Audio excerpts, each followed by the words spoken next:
की हाल चाल छै यौ दोस्त। आइ हम अपन एलिहन कॉलेज, MK कॉलेज लहेरिया सराय दरभंगा।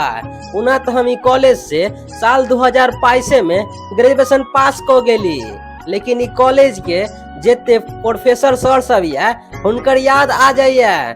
इहे दुआरे अपन प्रोफेसर सर सब से मिले ले चल आबै छी, कियाकि हम आइ मार्केट गेल छलौं।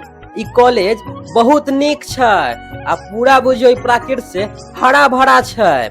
तो ई कॉलेज में आवे के बाद अहाँ के खूब मन लागत आ अहाँ क्लास करे के बाद हियां पर ही 2-3 घंटा बैठ सके छी अपन दोस्त सब के साथ आ हंसी खुशी के साथ समय बिता सके छी।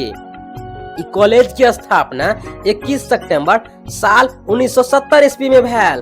देख सके छियै ई खाली कॉलेज में पेड़ पौधा छै आ जहिया से रहमतुल्लाह सर ई कॉलेज के प्रिंसिपल बनल हन, स्टूडेंट के बैठा के लेल पार्क सेहो बनवा देलक हन। अहाँ 2-4 गो दोस्त एक साथ बैठ सके छी।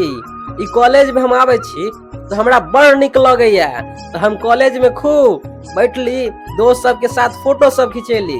देखियो कॉलेज के पोखर छै आ ई हमर हिस्ट्री डिपार्टमेंट के प्रोफेसर रंजीत कुमार झा छै। तो केहन लगल अहाँ के वीडियो कमेंट में जरूर बताएब आ हमरा फॉलो सेहो क लेब।